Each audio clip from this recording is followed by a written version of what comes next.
Com certeza, a aurora polar é um dos fenômenos preferidos pela maior parte das pessoas. O fenômeno óptico é composto de um brilho observado no céu noturno em regiões próximas às zonas polares, e isso ocorre por causa do impacto de partículas de vento solar com a alta atmosfera do nosso planeta. Como você pode observar, essas partículas são canalizadas pelo campo magnético terrestre e vão para os dois polos da Terra. Quando o famoso fenômeno ocorre no hemisfério norte, ele é chamado de aurora boreal, e caso a ocorrência seja no hemisfério sul, ele é chamado de aurora austral. O fenômeno da aurora polar com certeza é algo incrível, é o resultado de uma enorme explosão no Sol, que faz com que partículas dessa explosão viajem quase 150 milhões de quilômetros pelo espaço até alcançarem a Terra, onde são direcionadas pelo campo magnético da Terra até os polos do nosso planeta. Mas por qual motivo essa mancha é esverdeada? O motivo das auroras brilharem é que elas são feitas de plasma. Assim como o Sol, as auroras não se encaixam em nenhum dos três estados fundamentais da matéria,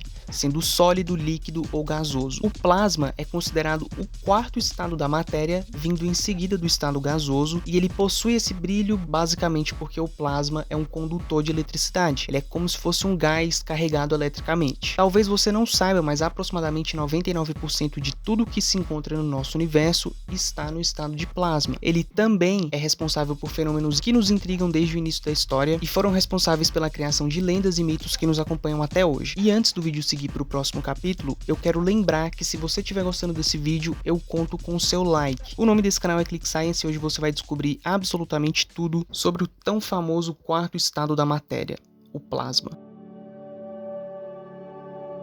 Para a gente falar de plasma, é preciso falar sobre os átomos. Um átomo é considerado como o menor pedaço em que um elemento pode ser dividido sem com que ele perca as suas propriedades químicas, e também são referidos como a unidade básica da matéria. Existem três partes que formam um átomo: os prótons, que possuem carga positiva, eles são encontrados no núcleo do átomo junto dos nêutrons, que não possuem carga elétrica. Os dois formam o núcleo do átomo e em órbita desse núcleo é onde se encontram os elétrons, que são responsáveis pela carga negativa do átomo. Nesse exemplo, seria um átomo eletricamente neutro, porque ele possuiria uma parte de carga positiva e uma parte de carga negativa. Esse é o estado fundamental de um átomo. O seu número de prótons é exatamente igual ao seu número de elétrons. Quando um átomo ganha ou perde elétrons, ele pode tanto receber carga positiva como pode receber uma carga negativa. Esse átomo é considerado um íon. Se há perda de elétrons, o íon gerado é positivo, sendo chamado de cátion. Se há ganho de elétrons, o íon é negativo, sendo chamado de ânion. Essas são definições básicas encontradas tanto na química quanto na física e são essenciais em ordem de compreender o que de fato é o plasma, pois é exatamente isso que ocorre com os gases que formam o plasma. Eles passam pelo processo de ionização. Existem várias formas de ionizar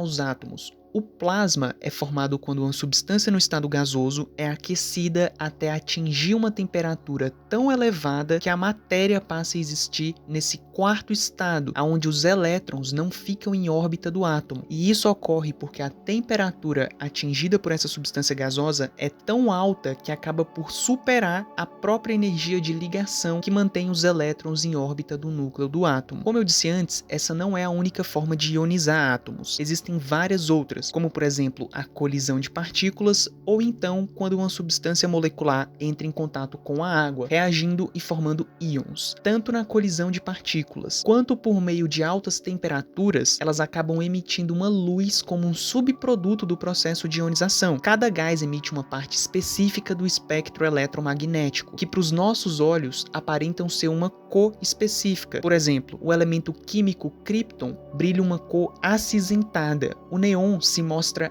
alaranjado. O xenônio brilha azul. Com certeza você já viu um gás ionizado na parte mais baixa da nossa atmosfera. O motivo dos raios do nosso planeta serem azuis com um pouquinho de roxo é porque a parte mais baixa da nossa atmosfera é composta por aproximadamente 78% de nitrogênio e 21% de oxigênio. E essa combinação é responsável pela maior parte das cores que você enxerga nos raios. Agora, na alta atmosfera do nosso planeta é onde ocorre o fenômeno da aurora austral. Dependendo dependendo da altitude, diferentes gases entram em ação e por esse motivo as auroras podem se mostrar em várias cores diferentes. A intensidade das tempestades solares também influenciam nas cores que aparecem nas auroras. A cor vermelho, por exemplo, tende a ser associada com intensas atividades solares. Aparecem quando partículas solares reagem com o oxigênio em altas altitudes. Por mais que hoje em dia a gente saiba com detalhes o motivo das auroras acontecerem, imaginar como deveria ser um nórdico no fim do século VIII, há 1220 anos atrás, tendo uma enorme e plana extensão de gelo à sua frente e acima da sua cabeça estando a vasta imensidão do céu noturno, quando de repente uma mancha de luz verde começa a se materializar e lentamente se manifesta de uma forma cintilante que salta através da escuridão do espaço, é algo para no mínimo se surpreender. Durante a maior parte da história nós não tínhamos conhecimento científico nenhum sobre as auroras e sobre vários outros fenômenos tão incríveis quanto as auroras, e existem várias lendas e histórias sobre esses fenômenos relacionados ao plasma, mas esse assunto vai ser explorado um pouco melhor no próximo capítulo.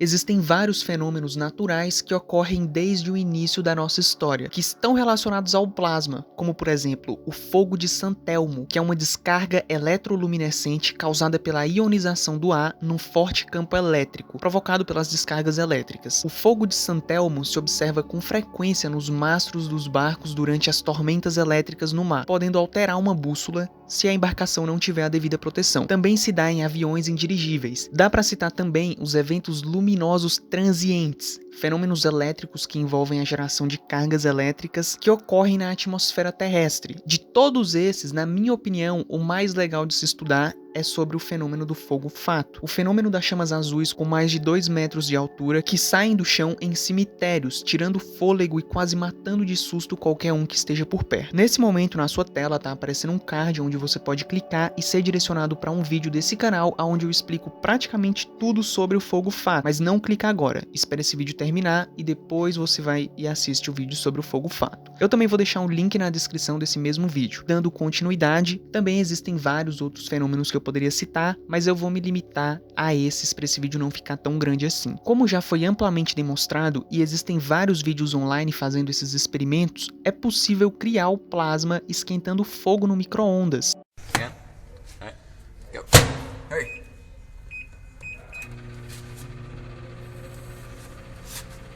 Uau!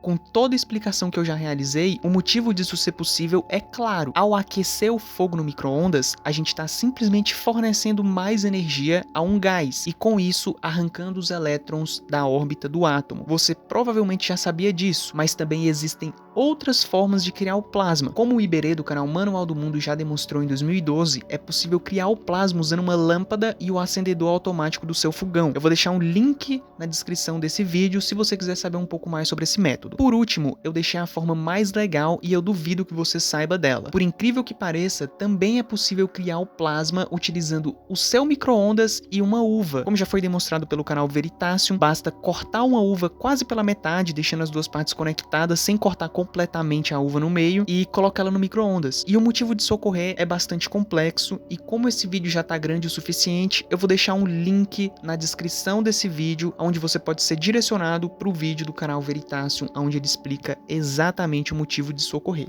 Por último, eu não posso deixar de lembrar que eu agradeceria muito se você pudesse deixar um like nesse vídeo e se inscrever-se nesse canal. Se você gostou e assistiu até aqui, quiser deixar um comentário, eu vou estar tendo o maior prazer em te responder. Com tudo isso dito, eu me despeço. Tchau!